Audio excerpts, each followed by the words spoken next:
وأشهد أن محمدًا عبده ورسوله صلى الله عليه وآله وسلم. يا أيها الذين آمنوا اتقوا الله حق تقاته ولا تموتن إلا وأنتم مسلمون. يا أيها الناس اتقوا ربكم الذي خلقكم من نفس واحدة وخلق منها زوجها وبث منهما رجالا كثيرا ونساء، واتقوا الله الذي تساءلون به والأرحام إن الله كان عليكم رقيبا. يا أيها الذين آمنوا اتقوا الله وقولوا قولا سديدا يصلح لكم أعمالكم ويغفر لكم ذنوبكم، ومن يطع الله ورسوله فقد فاز فوزا عظيما. أما بعد، فإن أصدق الحديث كلام الله تعالى، وخير الهدي هدي محمد صلى الله عليه وسلم، وشر الأمور محدثاتها، وكل محدثة بدعة، وكل بدعة ضلالة، وكل ضلالة في النار. أما بعد، أخرج ابن أبي الدنيا من طريق ليث عن مجاهد قال: ما ترك ابن الزبير باب عمل إلا تكلفه، ولقد جاء سيل بالبيت الحرام فرأيته يطوف سباحة. وذكر في ترجمة بدر الدين بن جواعة أنه جاء سيل البيت الحرام فطاف سباحة حتى إذا حاذ الحجر الأسود غاص فقبله. وقال سفيان: وهو بجمع، وجمع هو المزدلفة والمشعر الحرام، أسماء لموضع واحد من مشاعر النسك والحج. قال بجمع وقد بلغ 90 سنة. قال: لقد وقفت بهذا المشهد 70 موقفا. رضي الله عن السلف الصالحين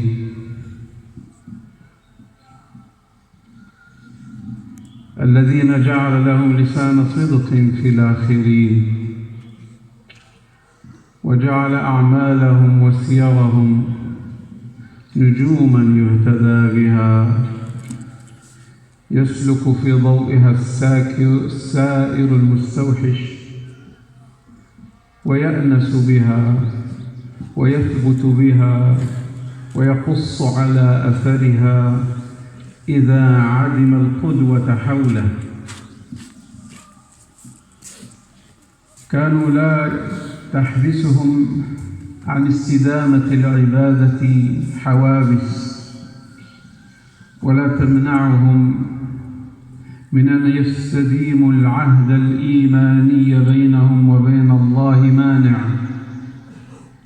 بل كانوا كما كان رسول الله صلى الله عليه وسلم عملهم ديمة، عملهم دائم، كما قال الله: والذين هم على صلاتهم دائمون. وهذا علي رضي الله عنه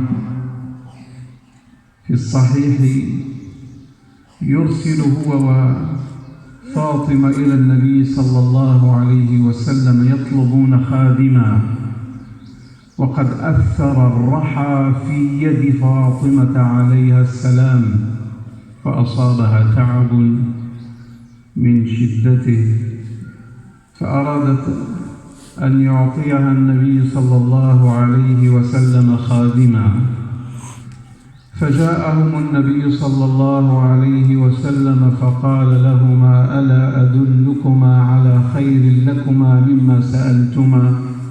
إذا أويتما إلى مضاجعكما أن تكبرا الله 34، وتسبح الله 33 وتحمد الله 33. قال علي: فما تركتها منذ سمعتها من رسول الله صلى الله عليه وسلم. فقال له جليس: ولا ليلة صفين. وليلة صفين ليلة أي ليلة؟ ليلة شديدة على علي، بل على كل الصحابة. ليلة أصبحت على حرب بين الأولياء والأتقياء، فكانت حرية أن تشغله، كانت حرية أن تذهله عن تلك الوصية وذلك الذكر الدائم الذي لا ينساه، لكنه بادر مجيبا: ولا ليلة صفين، ولا ليلة صفين. لا يترك تلك التسبيحات والتكبيرات والتحميدات التي أخذها رطبة من في رسول الله صلى الله عليه وسلم. إنني لا أريد منك وأنا لا أستطيع ذلك أن نكون كسفيان ولا ابن جماعة ولا ابن الزبير في أعمالهم، لا تستطيع ذلك لا ظاهرا ولا باطنا. والذي أريدك أن تتشبه بهم فيه أن تداوم أنت على عملك الذي قدرت عليه وأنجزته وفعلته واستطعته، تقتدي بهم في مداومتهم على عملهم بأن تداوم أنت على عملك. وقد سئلت عائشة رضي الله عنها: كيف كان عمل النبي صلى الله عليه وسلم؟ أكان يخص شيئا من الأيام بالعمل؟ قالت: كان عمله صلى الله عليه وسلم ديما. وعنه صلى الله عليه وسلم: أحب الأعمال إلى الله أدومها وإن قل. هذا محبوب الله عز وجل، العمل الدائم وإن كان قليلا. إن الذي يعمل ثم يترك العمل يبتعد بعد اقتراب، ويقطع بعد وصال، ويعرض بعد إقبال. ومن أعرض الله عنه، ولا فلاح لمن أعرض الله عنه أبدا. إن من رحمة الله تعالى بالمسلمين وبهذه الأمة أن جعل أعمارها قصيرة، عمر قصير يستطيع أن يقطعه المتوسط عزيمة دون أن يقطع العمل، دون أن يضجر المبتلى، دون أن يفتر العابد العامل. هذا من رحمة الله تعالى بنا. بارك لنا أعمالنا فجعل الحسنة تربى عنده حتى تصل إلى 700 ضعف، والله يضاعف لمن يشاء. وجعل في أيامنا ليلة قدر تربو على عمرك، ليلة قدر خير من 1000 شهر، كأنها 83 سنة. وما أقل من يعيش من هذه الأمة 83 سنة. فلئن عشت التكليف 40 سنة فقد أضيف إلى عمرك إذا أحييت ليلة القدر 40 عمر مثل عمرك. تبارك الله، له الحمد كله، له حق الحمد وأجمع الحمد وأتم الحمد. يمرض المسلم فيكتب له ما كان يعمل صحيحا، يسافر فيكتب له ما كان يعمل مقيما. حتى الشهر، شهور العبادة، شهر رمضان وشهر ذي الحجة الذي فيه 10 أيام هي خير أيام الدنيا. إذا لم يتم فكان 29 فقط، يتم الله للمسلمين عمله. قال صلى الله عليه وسلم: شهران لا ينقصان، شهر عيد رمضان وذو الحجة، حتى إذا سلخ الشهر في 29 وداهم الهلال الناس قبل عدة 30 كتب الله أجره 30. والله يريد أن يتوب عليكم. الله أكبر، الله أكبر، لا إله إلا الله، والله أكبر، الله أكبر ولله الحمد. أيها المسلمون، لقد كان المأمول بعد أن طال عمر الإسلام في بلدنا هذا ودام ظله عليه، بعد أن شاخ المغرب في الإسلام وكان ينطلق منه الإسلام إلى بلدان مظلمة كالأندلس شمالا والصحراء جنوبا، كان المأمول أن نكون اليوم ننشر الحق والهدى ودين الحق في كل بلاد بكل لسان لكل إنسان، لكن تراجعنا وما كنا نظن وما كان يظن العالمون أن نناقش في بلدنا هذا أمورا محكمة نزل بها الروح الأمين قبل 14 قرنا على قلب محمد صلى الله عليه وسلم. تناقش في بلدنا هذا أحكام الإرث والزنا والربا والطلاق والزواج وغير ذلك من الأمور المحكمة التي جاء بها النبي صلى الله عليه وسلم وأجمع عليها المسلمون. لا أعجب ولا يعجب الناس أن يتكلم في هذا شرذمة قليلون من شواذ سواد الأمة ممن يخونون الله ورسوله ويخونون بلدهم وملكهم وأهلهم، ممن لا ينصحون لا لكتاب الله ولا لرسوله ولا لعامة المسلمين ولا إمامهم، فإن هؤلاء يسترزقون بذلك ويعيشون به، فهو أمر متجانس مع مذاهبهم ومع اعتقاداتهم. ولكن العجب أن نرى بين الفينة والأخرى استطلاع رأي في شوارع المسلمين يجيب الناس من عامة المسلمين على سؤال يلقيه سائل جاد أو عابث أيا كان، فيناقش المسلم هذه الأحكام ويبدي فيها برأي يخالف الإسلام. ألا فاعلموا أيها المسلمون أنه إذا كان أولئك يشترون بدينهم عرضا من الدنيا قليل، فما بال عوام المسلمين يتهوكون في مثل هذه الأمور ولم تعد عندهم محكمة ولا واضحة، ويأخذون عن كل أحد في العلم الشرعي، يأخذون عن طبيب، عن عشاب، عن صحفي، عن غير مسلم أيا كان، من غير مطمعة ولا مجبنة، لا دنيا يبيعون بها ويشترون ولا رهبة وخوف يخافون، لا رغبة يتشرف إليها لينالها ولا رهبة تتشرف إليه لتناله. إن الله سبحانه وتعالى قد حكم أن لا إيمان إلا بطاعة رسوله صلى الله عليه وسلم، إلا بالإيمان به وبما جاء به. يقولون إن الإسلام ثابت في العبادات، لكن في العلاقات الاجتماعية والإنسانية ومتغير يتغير بتغير الزمان. كذب الأفاكون، ما أصبرهم على النار وما أكذبهم على الله.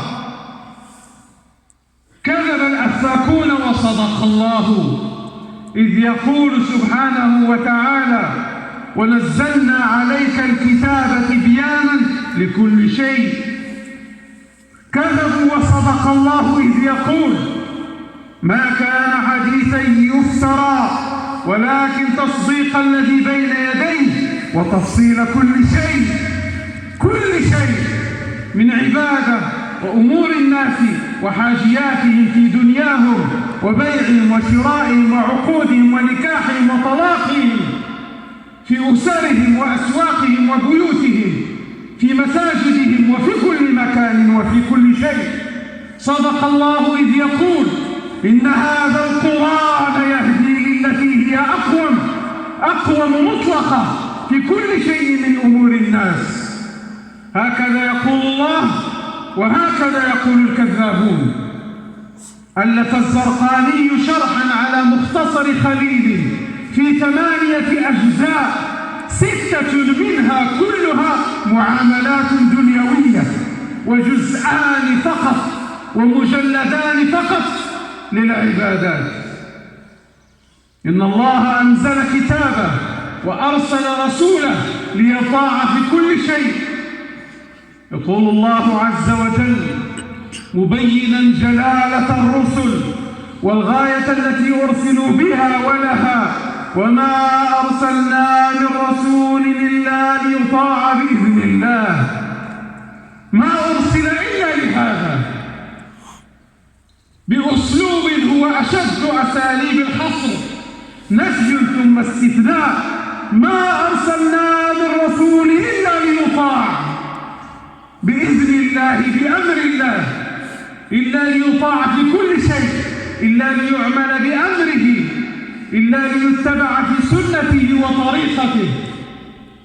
يقول النبي صلى الله عليه وسلم: أمرت أن أقاتل الناس حتى يشهدوا أن لا إله إلا الله ويؤمنوا بي وبما جئت به. ما قال يؤمنوا بي فقط، لا يكفي أن تشهد أنه رسول الله وتصدق نبوته حتى تؤمن بما جاء به، وإن خالف هواك، وإن بدت لك المنفعة في غيره والمصلحة في عداه، فطاعة الله ورسوله أنفع، إلا عند القلوب الجاهلية التي لا تسترشد بالوحي. يقاتلهم حتى يؤمنوا به وبما جاء به. وقال الله عز وجل: والذين آمنوا وعملوا الصالحات وآمنوا بما نزل على محمد وهو الحق من ربهم. ما قال آمنوا بمحمد، وإنما بما نزل على محمد. ما معنى الإيمان بنبوته إن لم يتضمن ذلك تصديقه؟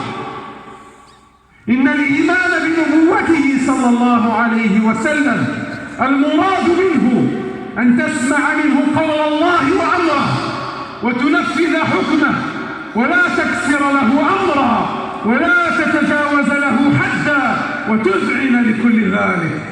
وإن أخطأ المسلم فعصى فلا إثم إذا استغفر وتاب، ولكن من شرح بالكفر صدرا، من شرح بالمعصية صدرا، من رآها حسنة، من لم يعاتب نفسه على معصيته ورأى الإثم حسنا ورأى المعصية نافعة، فذلك الكفر وذلك التولي وذلك الرد وذلك العصيان. آيات واضحة بينة، فلما يختلف المسلمون في مثل هذا؟ لا يجوز لأحد بعد أن بين الله ما الذي لأجله أرسل الرسل أن يتلكأوا في اتباعهم وأن يذعنوا لأمرهم. ما قيمة أن تحتفل بمولد ما شرعه رسول الله صلى الله عليه وسلم، ثم أنت تخالف أمره وتحدث فيه برأيك وتتكلم فيه بعقلك التائه؟ ما قيمة ذلك؟ لا إيمان لمن لم يؤمن بما جاء به النبي صلى الله عليه وسلم. وقد وضع القرآن فرقانا بين الإيمان والنفاق والمؤمنين والمنافقين، فقال سبحانه وتعالى في اللفظ المكرم الناصع الساطع: إنما كان قول المؤمنين إذا دعوا إلى الله ورسوله ليحكم بينهم أن يقولوا سمعنا وأطعنا. لا قول لهم إلا ذلك. وبين طريقة المنافقين بقوله: وإذا قيل لهم تعالوا إلى ما أنزل الله وإلى الرسول، إلى ما أنزل الله وإلى الرسول رأيت المنافقين يصدون عنك صدودا. لا اختلاف في المنافقين بعد هذه الآيات. فما لكم في المنافقين فئتين والله قد بينهم. إن الناس كل الناس يلزمهم اتباع أمر النبي صلى الله عليه وسلم، لا يشذ عن ذلك أحد. إذا أراد المسلمون أن تصلح دنياهم وآخرتهم فهدي النبي صلى الله عليه وسلم هو الخلاص، هو الفلاح، وهو النجاح. لا هلاك للناس إلا بمخالفته، ولا سبب لتخلفنا إلا التكفف عن سبيله وصراطه. حبس العباس أبا سفيان، العباس عم النبي صلى الله عليه وسلم، حبس أبا سفيان عند الوادي في مدخل مكة لما جاء النبي صلى الله عليه وسلم فاتحا يستعرض وينظر إلى جيش وكتائب النبي صلى الله عليه وسلم، حتى إذا مرت به كثيرة وأدهشته ببريقها وحديدها وعددها قال أبو سفيان للنبي صلى الله عليه وسلم: لقد عظم ملك ابن أخيك. فرد عليه العباس: إنها النبوة، إنها النبوة، هكذا النبوة، رفعة وسعدة وملك وعظمة. وإن كان العلماء قالوا هو رد عليه حيث ذكر الملك مجردا عن النبوة فأردفها. وقد قال الغزالي: جمع الله لمحمد صلى الله عليه وسلم بين النبوة والسلطنة. من صار على خطى النبي صلى الله عليه وسلم من دولة، من أمة، من شعب، رفعه الله واستقل بأمره وبرأيه، ولم يستضعف فيخاف، ولم يستذل فيهان. إنها النبوة تفعل بصاحبها وبأصحابه وبأتباعه والتابعين لهم بإحسان إلى يوم الدين. إنها النبوة أيها المسلمون التي لما لم يأخذ بها المسلمون وقعوا فيما وقعوا فيه وتخلفوا حيث ترون وحيث تشاهدون وتحسون. ما كان لأحد بعد بعثة النبي صلى الله عليه وسلم أن يدين بشيء إلا بالإسلام، ولو كان نبيا مرسلا، ولو كان موسى، ولو كان عيسى نزيل السماء الثانية. يقول النبي صلى الله عليه وسلم: والله لو كان أخي موسى حيا ما وسعه إلا اتباعي. موسى لو كان حيا يترك شريعته المنسوخة ثم يتبع شريعة أبي القاسم صلى الله عليه وسلم. ويقول النبي صلى الله عليه وسلم يخبر عن نزول عيسى عليه الصلاة والسلام: ليوشكن أن ينزل فيكم عيسى ابن مريم حكما عدلا، أي حاكما عادلا.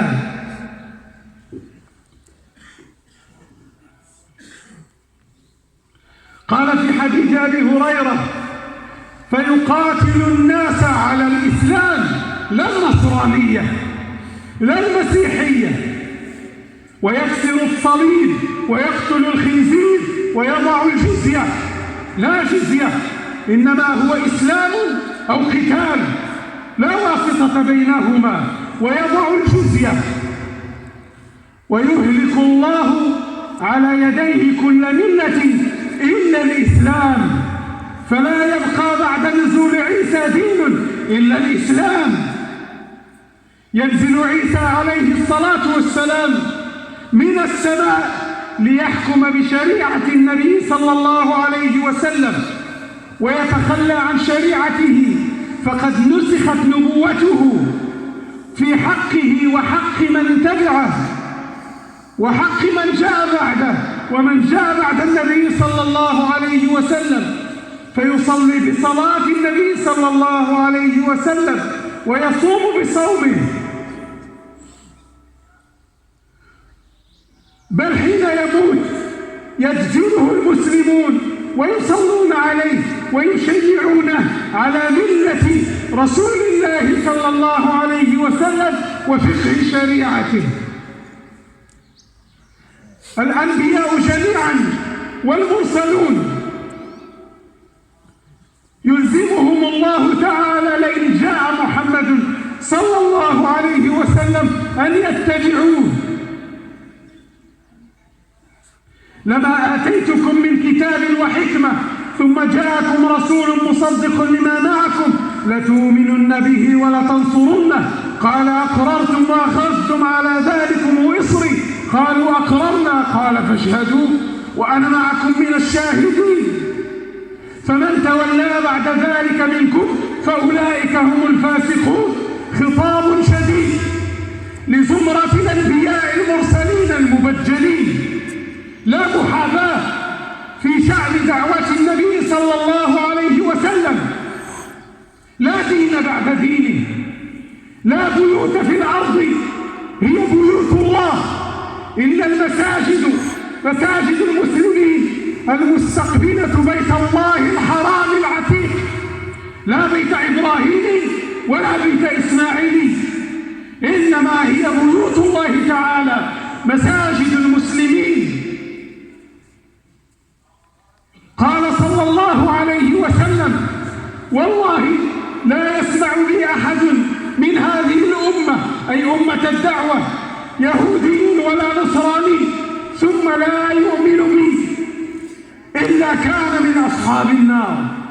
لا دين بعد الإسلام إلا الإسلام، لا كتاب هو قول الله حقا ووحيه صدقا إلا القرآن العظيم المفتتح بالفاتحة المختتم بالناس. لا نبي متبع بعد محمد أبي القاسم ابن عبد الله بن عبد المطلب القرشي الهاشمي، لا يتبع أحد ولا يدان لأحد الاتباع إلا هذا الرجل الذي بعث فيكم. ما كان محمد أبا أحد من رجالكم ولكن رسول الله وخاتم النبيين. لا ديانة إبراهيمية إلا دين رسول الله صلى الله عليه وسلم، فلا يستخفنكم الأفاكون الذين لا يوقنون ولا يؤمنون. أيها المسلمون، لقد تركنا النبي صلى الله عليه وسلم على المحجة البيضاء ليلها كنهارها لا يزيغ عنها إلا هالك، فاتقوا الله واستمعوا لعلمائكم فإنهم ورثة الحق الذي خلفه الأنبياء والمرسلون. ولا تدينوا يمنة ويسرى، ولا تستمعوا لكل أفاك أثيم، لا عابد ولا عالم، لا يعرف له مشاركة في علم ولا عبادة، لا صلاة ولا زكاة، لا سمت، لا طمأنينة على وجوههم، فكيف يهدونكم السبيل؟ يرى الواحد منهم يتكلم ويتشدق بالكلام تلو الكلام ووجهه ينطق بالاضطراب والحيرة وعلى وجهه قترة، فأنى يتبع؟ ما شأن الذين يتبعون الباطل بعد هذا النبي الأمي صلى الله عليه وسلم وبعد هذا الكتاب في زماننا إلا كحال الذين اتبعوا مسيلمة. كان الرجل علامات الغواية والضلال بادية عليه، تفل في بئر ليبارك ماءه فجف البئر، مسح على رأس ولد ليبرأ فمات الولد، ثم جاء بكلام يعارض به كلام الله كأنه لعب الصبيان، ومع ذلك قال أتباعه: كذاب ربيعة خير من صادق مضر، عصبية لمن انتسبوا إلى قبيلته. فما الذي يحمل المسلمين على أن يضطربوا ويتمايلوا؟ لا ينبغي أن يسمع في بلاد المسلمين شاب ولا شيخ شائب يتكلم في دين الله بزيغ لم يأذن به الله ولا رسوله. هذا وصلى الله وسلم على محمد وآله وصحبه وسلم تسليما كثيرا.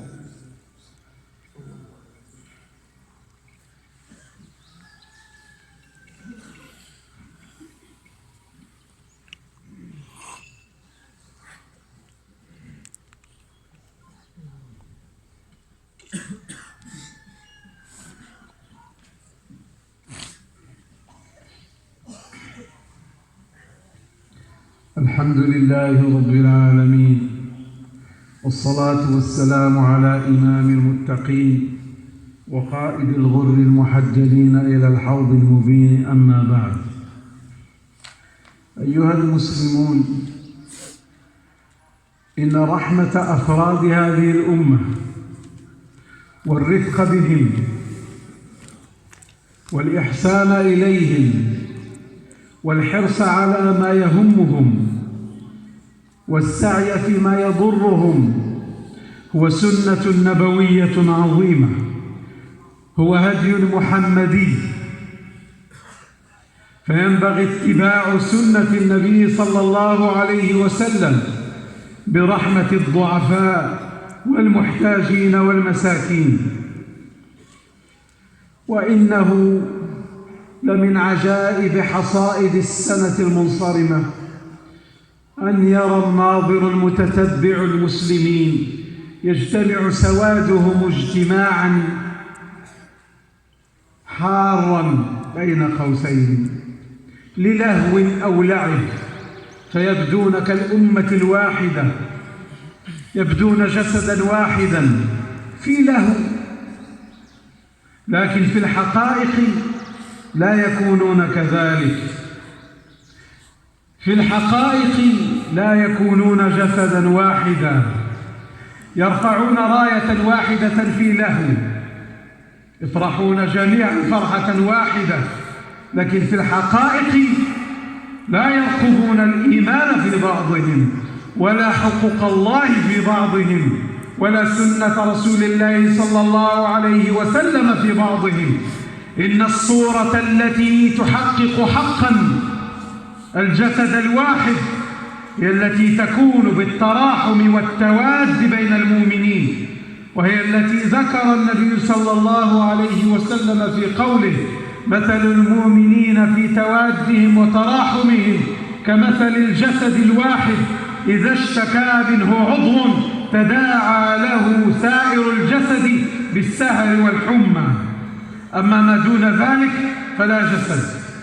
أيها المسلمون، إن رسول الله صلى الله عليه وسلم اختاره الله من هذه الأمة ورفعه إلى السماء ثم نزل ورفع ذكره وأعلى مقامه، ثم مع ذلك بقي فيهم ومنهم ومعهم، لا يفارقهم لا يغادرهم. فما بال الأثرياء، فما بال الوزراء، فما بال الكبراء لا يكونون مع جسد المسلمين في وسطهم؟ أتريد أن تكون مع المسلمين يوم القيامة وأنت لست معهم في الدنيا؟ لا تخالط سوادهم، لا تكثر قلتهم، لا تحس بحسرتهم، لا تستشعر ألمهم، ليبعدنك الله يوم القيامة عنهم ولا تردن معهم حوضهم.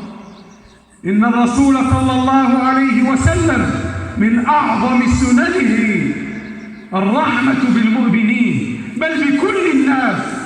لقد جاءكم رسول من أنفسكم عزيز عليه ما عنتم حريص عليكم بالمؤمنين رؤوف رحيم. قال صلى الله عليه وسلم: الساعي على الأرملة واليتيم كالمجاهد في سبيل الله. قال الراوي: وأحسبه قال: وكالصائم حتى يفطر والقائم حتى يفطر. هذه السنة، هذا الدين الذي بعث به الله المرسلين، دين في الناس وللناس. اشتكى الناس من غلاء الأسعار، ورأينا الغني الملي الثري لا يرحمهم، يزيد في الأكمام. إنه لا يسمن في المجاعة وفي الطاعون إلا الكلاب. أتستغني وتستكثر ثروتك أيها الغني الثري ذو الأرصدة العالية، والناس يتضوعون يشتكون؟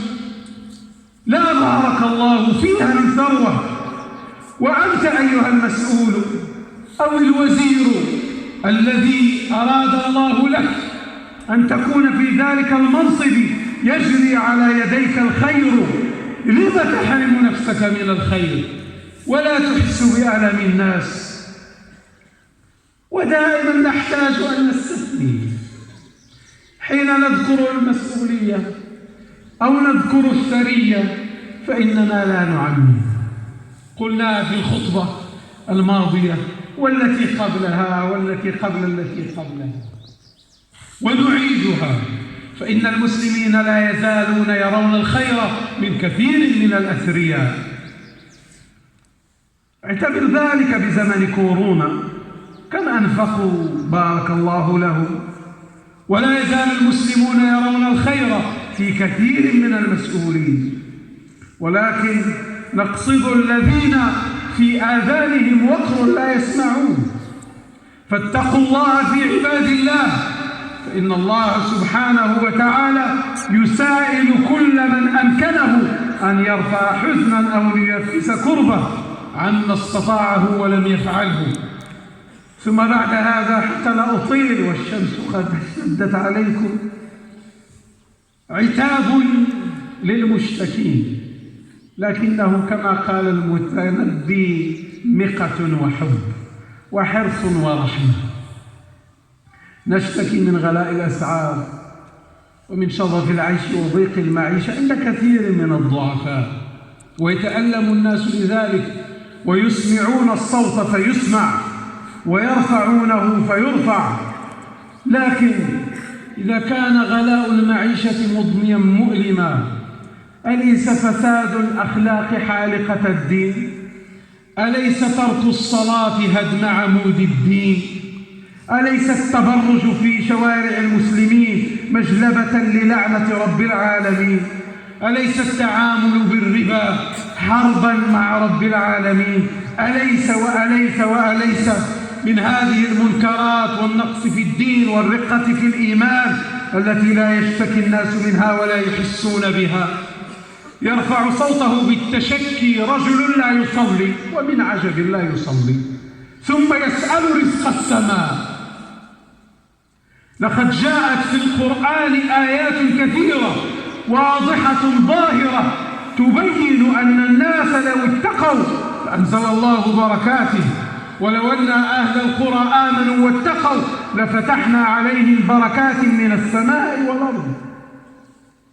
أمن هذا الذي يرزقكم إن أمسك رزقه بل لجوا في عتو ونفور؟ حين تقال لهم هذه الآيات ويخاطبون هذا الخطاب، والعلماء لا يقولون لك لا تجمع المال، نمي مالك، اعتني بتجارتك، اكتسب لعيالك، لكن لم تتعلم للمال والدنيا ولا تحس بألم الدين؟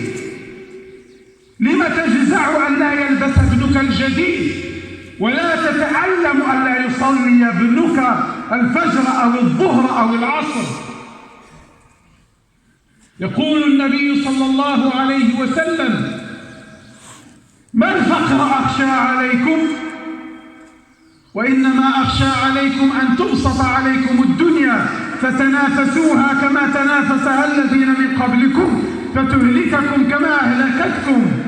ما الفقر أخشى عليكم قالها لهم لما كان عنده سبي سيوسعه عليهم ويقسمه بينهم، فقال أملوا ما يسركم. إذا اتبعنا النبي صلى الله عليه وسلم فإننا نؤمل ما يسرنا، ولا يخشى علينا الفقر، لا يخشى عن الفقر لو التزمنا بديننا، ولكن كما قال الله بل لجوا في عتو ونفور ونقاشات عقيمة وكلام سخيف. ولم لا يخاطب العلماء المسؤولين؟ ولم لا يتحدثون في غلاء الأسعار؟ يتحدثون فيه ويتكلمون فيه وينصحون بالحكمة.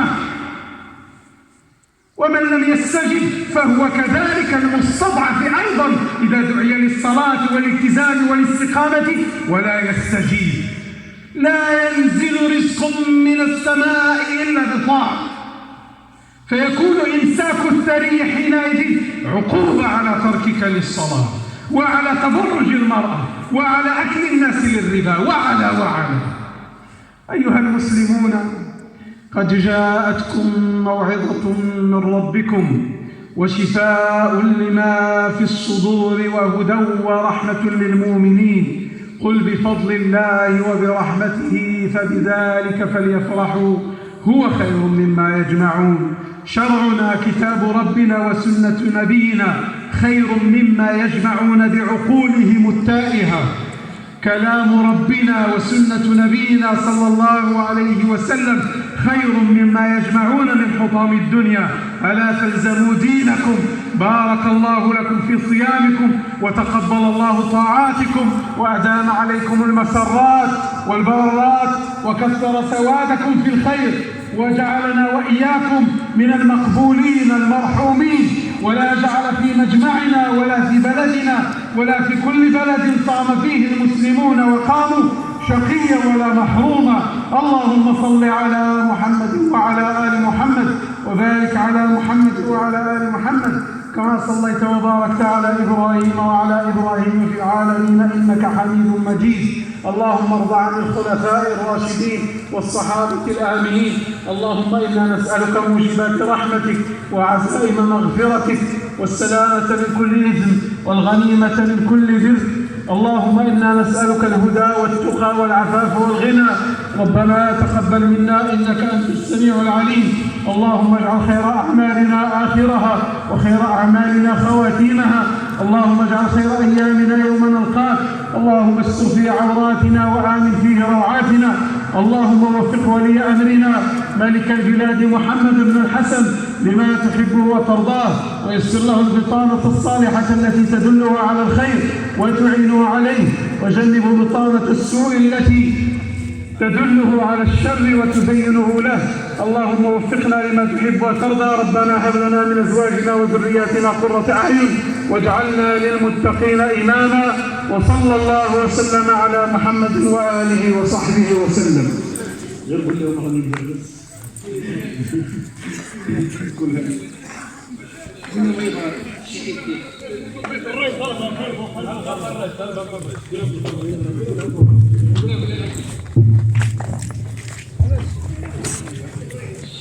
الشيخ